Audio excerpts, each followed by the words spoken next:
Yo, Daddy, yo. It's fitting that now that, or maybe it's not fitting, that since Quentin Tarantino canceled his movie critic movie, I'm not going to cancel my review of this. Actually, I thought about dropping this book a few times. I kind of read other books, because, anyway, I'll say it. It's Pauline Kael's On the Movies. Is that the title? Oh, and The Age of Movies. Actually, I should have checked this. The Age of Movies, that's it.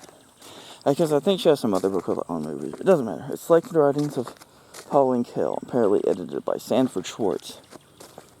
And I wrote down this quote. It was just like, and who the hell goes to the cinema for mature, what the fuck?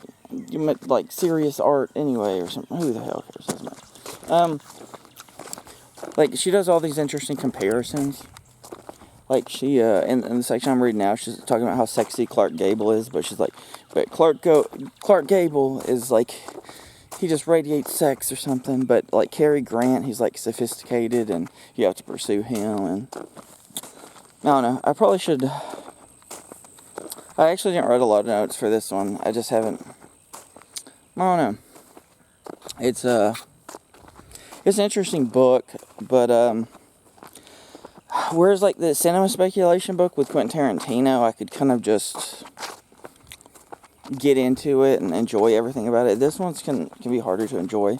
I don't know if it's just because she does like these older movies, and a lot of them I haven't watched it. I mean, fucking Tarantino talked about a lot of movies I haven't watched either, but there's something about 70s cinema that intrigues me, whereas like 60s, 50s, whatever, I don't know, they just kind of lose me. So let's talk about like Godfather and stuff in here, and about what she appreciated about the actors, and I think she even shit on a bunch of movies that people like in here, but you know, that's Pauline Kael. That's her thing, man. I guess she inspired Tarantino a lot. That was his favorite critic was Pauline Kael. But she actually complains a lot about violence. She's like she shits on, I think what was it? It might have been Dirty Harry. If not Dirty Harry, she talks about, this is what's the one, Magnum Force or something? And I think Tarantino touched on that too, so I found that one stuck with me. Just because she's like, Tarantino just alluded to it. He's like, whereas, who the fuck wrote it? It was that fucking guy that directed, like, not Hercules, or Conan. God damn it, what that son of a bitch's name? John Milius? I remember John Milius said he was like, there's a quote by him, I think. Fuck, I might be misremembering it. But I think it was in the Arnold Schwarzenegger biography. I listened to that on audiobook once, and he's like, John Milius, the type of guy who says he's like so right-wing, he has like Nazi flags up. But then ironically in Magnum Force, to counter like the claims about Dirty Harry, and I believe Tarantino said it's to its discredit, the sequels. Whereas like he likes the idea of Harry being like this fucking racist piece of shit, you know, because like the implication being that when he shoots that one black dude, he was like a fucking Black Panther type, the way he's dressed and such. But in Magnum Force, he ends up fighting like these Nazi soldiers or something. I think I've seen it, but it's been a while. I need to rewatch that. So it's like, oh, well, you know, you're saying this about him, so we're going to show the extreme version of that, and that he's against it. And anyway, I thought that was interesting, because she actually talks about the specifics, because I was like, what is, like, I guess it's almost like, it reminds me of like Bioshock versus like Bioshock 2, how the first one was against Ayn Rand shit, and the second one was like, well, fuck communism as well. But anyway, that doesn't really have to do with this book. I'm going to show a few passages from this book, but I really couldn't get into it as much as I could the other ones. It's also pretty long. It's like 600 pages. I'm going to finish it, but a lot of it just doesn't stick with me the same way the Tarantino book stuck with me, even though you could say it has similar analysis of things. And I like a lot of her writing style. I mean, I like that kind of pretentious, you know, writing. Like, one movie critic I really like is Melissa Anderson from Four Columns. If you haven't seen her, which I don't think you would. You haven't heard of her in her hipster coming out. I recommend reading her reviews, because I can just read her shit, even if I haven't seen the movie. It's just intriguing. So it's not on like her, really.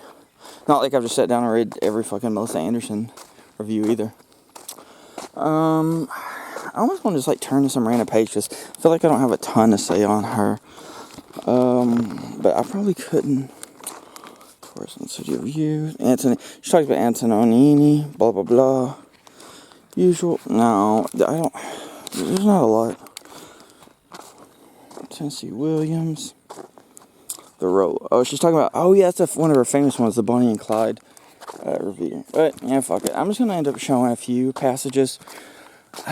But this is gonna be even though I spent so much extra time on this book, I just haven't been reading as much. Instead, I just beat Borderlands the pre-sequel recently, so I beat Dark Souls as well.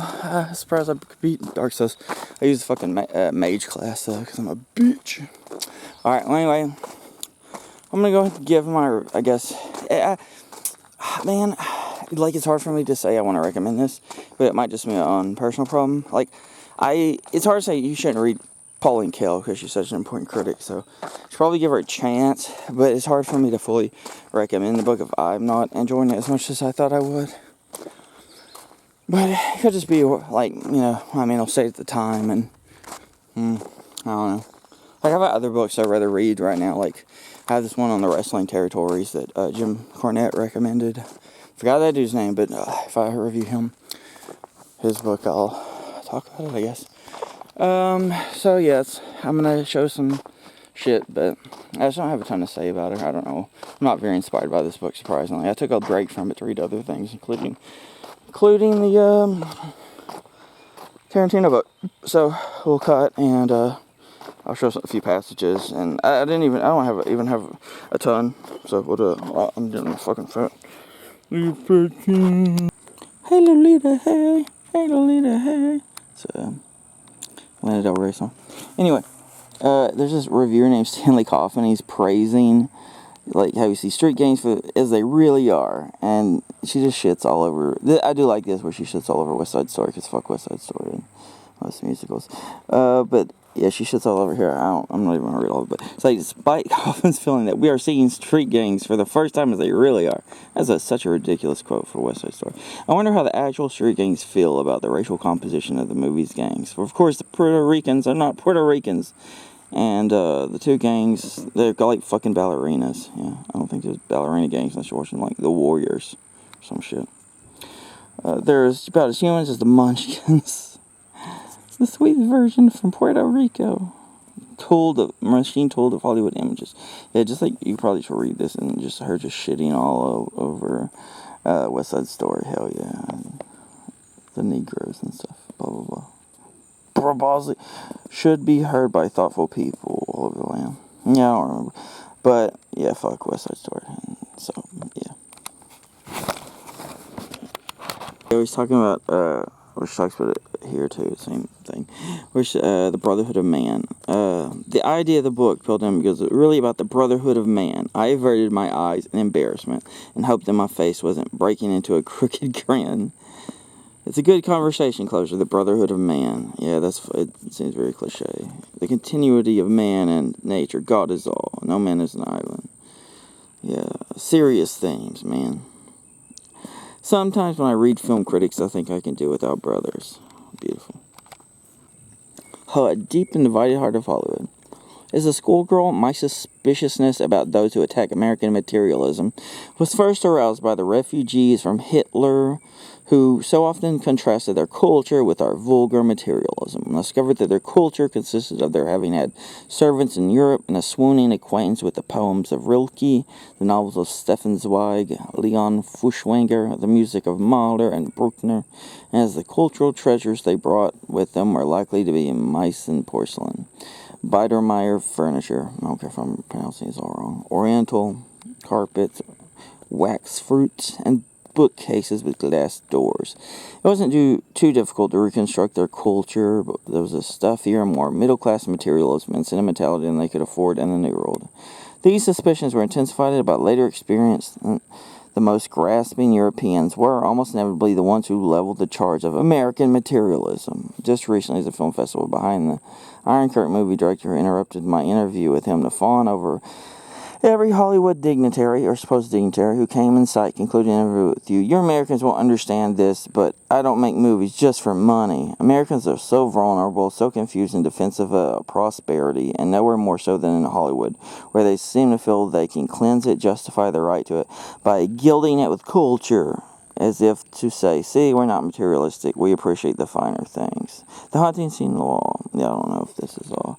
But I like that. Yeah, because people, it's just such a fucking dumb. The same thing with Brotherhood of Man. It's one of those just serious topics and accusations. Alright, cut.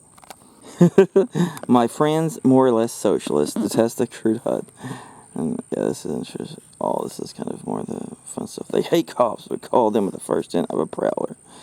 Hypocrisy, but even calling people hypocrites is fucking kind of cliche too. So don't want to play their game, man. I'm above that. Yeah, it's just they're so careful to play the game at their jobs that if they hadn't told you that they're really screwing the system, you'd never guess it. Yeah, there's something here I wanted to show. I was gonna show it because I can't. They talk about Bosley Crowd. I think she shits on him a lot. Production code. What is it about the symbolic use of characters and details that impresses so many educated people? Almost any detail or person or event in our lives can be pressed in a symbolic service. I take my dogs for a walk. It's an example of alienation. It's crooning. The rule is shuffling on manners. There's another quote. I don't know if I wrote down the wrong page or not. That it's not matching what I put in my notes. But there's something over here I liked. But it's over here. Decaying society. Yeah, I like how Jesus shits all over this. The middle rule, things were found. Certain details. Oh, well, I don't give a shit that much. Fuck it. But there was some interesting thing, but it's not matching what I wrote. I haven't found it. Maybe, I don't know. But I'm going back and read it anyway. In so doing, I think you... Oh, yeah, he's talking about you can turn people into cardboard figures marked with arrows, like for meaning. In so doing, I think it would diminish their individuality and their range of meaning. But you would probably increase your chance of being acclaimed as a deep thinker. Yeah. Anyway. And most important, and look, there's a guy named Peter Boners. Peter Boner. He's got a Peter Boner. And that's a great one, too. She has some other one where she talks about the difference between white and black audiences. That sounds like a cliche thing somebody talk about, but given the past ones, it's actually pretty interesting how. Now, if you guys want to read it, you can read it. I think it has to do with what is the name of that book? The movie. It don't matter. It's in here. It was probably a few pages around where I was at 400 something. I know I read about it not too long ago, but it was interesting, a little contrast. Anyway. I don't know, after reading those, there are some good bits in here, I guess. That's her strong suit, is when she says something that isn't cliche, it's like tearing down stupid-ass cliches. I love anybody that tears down cliches, so. Peter Boners.